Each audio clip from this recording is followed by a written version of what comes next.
Selamat pagi dan salam sejahtera kepada semua. Hari ini kami ingin membentangkan tajuk kami yaitu 8.4 motivasi dalam sukan. Ini adalah hasil pembelajaran yang kita akan belajar di topik 8.4. Yang pertama, mentakrifkan apa itu motivasi. Yang kedua, membandingkan motivasi intrinsik dan ekstrinsik. Yang ketiga, memerihalkan kepentingan motivasi intrinsik dan ekstrinsik dalam sukan. Pertama, pengenalan dia. Kita mau tahu dulu apa itu motivasi. Yang pertama, motivasi diambil daripada perkataan mover yang bermaksud move, yaitu kecenderungan ke arah melakukan sesuatu. Lepas tu kami ambil juga pendapat tokoh yaitu Cox pada tahun 1994. Motivasi ini ialah sebagai sumber atau alat yang menggalakkan seseorang untuk mencapai sesuatu matlamat dan seterusnya berusaha mencapai matlamat tersebut sehingga berjaya.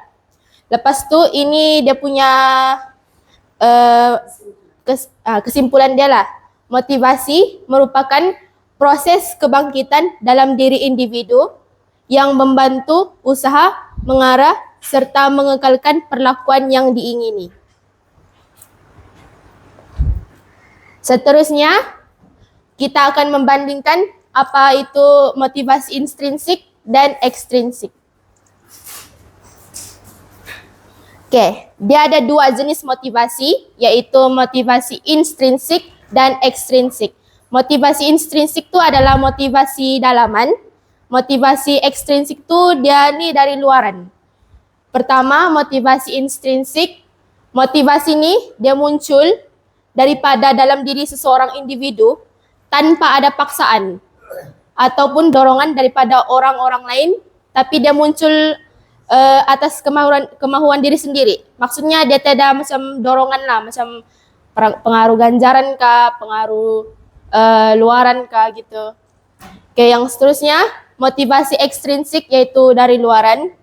Motivasi ini dia muncul akibat daripada adanya pengaruh dari luar individu seperti ajakan, ganjaran, suruhan atau paksaan daripada orang lain. Seterusnya, ini adalah sumber-sumber daripada motivasi. Yang pertama, intrinsik, yaitu daripada dalaman. Pertama, dia ini melibatkan usaha daripada dalaman diri atlet untuk memperbaiki pencapaian dan bersaing untuk mencapai kejayaan. Manakala ekstrinsik pula berdasarkan faktor-faktor luaran seperti dia mau keinginan dia untuk mendapatkan ganjaran, keinginan untuk mendapatkan penghormatan ataupun anugerah tertentu. Sama dia daripada galakan daripada ibu bapa lah. Oke, seterusnya kepentingan motivasi intrinsik sama ekstrinsik dalam sukan.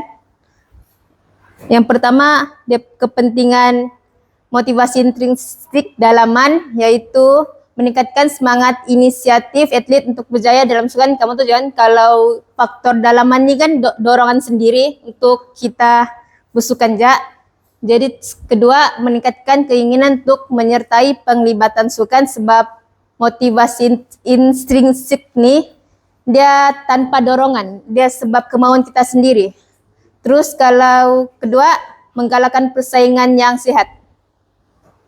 Kalau kepentingan ekstrinsik luaran, meningkatkan semangat inisiatif atlet untuk berjaya dalam sukan. Maksudnya di sini kalau faktor luaran dia lebih cenderung kepada untuk menang. Sama itulah. Menang karena ganjaran. Kedua, meningkatkan fokus pada matlamat. Ketiga, menjadi pendorong pada atlet.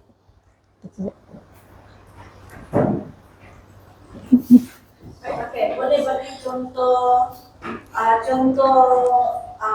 motivasi ekstrinsik dengan contoh motivasi intrinsik.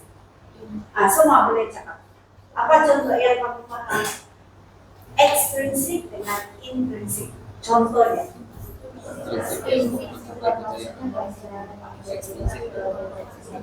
Apa Sas?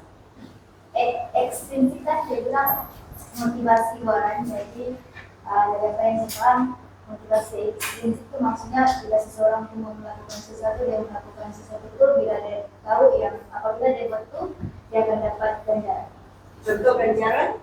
hadiah atau sesuatu lain. Dia uang tunai, sijil. Kamu mau ikut senam karena apa? Sijil. Ganjarannya adalah sijil. Atau mau supaya kamu dikenali, kan?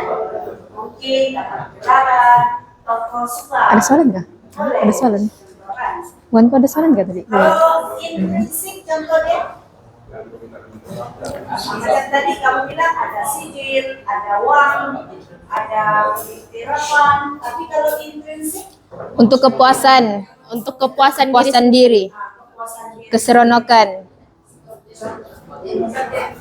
Sebab dia minat. Atau minat. Dia punya contohnya, saya boleh buat. Saya akan menang. Saya akan coba. Ini intrinsik. So, paham sudah Reza? Intrinsik dengan ekstrinsik. Oke. Baru yang Ya,